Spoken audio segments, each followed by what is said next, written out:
In my understanding of Christ's teachings, taking care of the poor and the sick were of the utmost importance, and so I was hoping both of you could talk about why you don't think that universal health care is a very important issue to Christians these days. Thank you. Wow, universal health care. Well, it depends what you mean by take care of the health of everybody. Yes, of course, we're all in favor of that. Everybody should have health insurance. Insurance goes back centuries, the idea. It's a great idea. The question is, who should pay for it? How should this be paid for? What's the most efficient way to make sure everybody gets that coverage?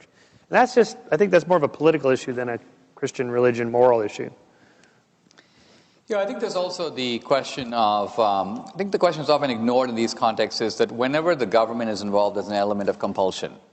Yes. And the effect of compulsion is always to strip the virtue out of a transaction. If, Michael, if you and I are walking on the beach and I'm hungry and you have a sandwich, and I say, Michael, I'm hungry, give me your sandwich. And you say, yes, here it is. I say, thank you. Now, that's a moral transaction. You feel good about having done something good. I feel a sense of obligation. Maybe someday, if I'm doing well, I'll share my sandwich with somebody else. But now here's a third situation. You and I are walking on that same riverbank. I'm hungry. You have a sandwich. And here comes Obama on a horse. He gets off the horse, puts a gun to your head, and says, Michael, turn over the sandwich to Dinesh. And so you do. And then he puts his gun back and he drives away. Now, the outcome is the same. I mean, I have the sandwich. But the moral content of that transaction is completely different. You deserve no moral credit. You didn't give willingly. I don't even feel a sense of gratitude. I feel a sense of entitlement.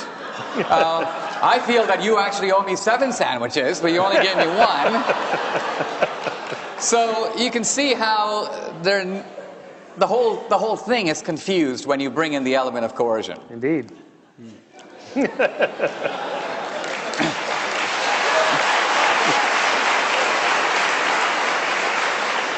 I should point out, just for the other side, their argument is that, for example, if we need to fund the military to protect our liberties from foreign countries, and you say, well, but that's an element of coercion, and you're going to take my taxes at the point of a gun and fund these military, and I don't want to do it, and the government shouldn't do that, then we're not going to have a military, and then we're going to be invaded, and then somebody else is going to put a gun to your head. Either way, there's going to be a certain element of coercion. But even that doesn't fully work because the military does protect you and me both, whereas the taking of the sandwich to you, from you to me, hurts you and benefits me. So my point is any government that robs Peter to pay Paul can obviously keep counting on Paul's support. Yes, that's the problem. Okay, let's move to the next question. Mr. D'Souza, you began with humans are bent or inherently morally imperfect. In the sandwich reference, you presumably believe that Obama should not hold the metaphorical gun to Sherman's head, that he will share that sandwich freely. If humans are not inherently moral, how is this a valid expectation, and why should Obama not hold the gun to Sherman's head, so to speak?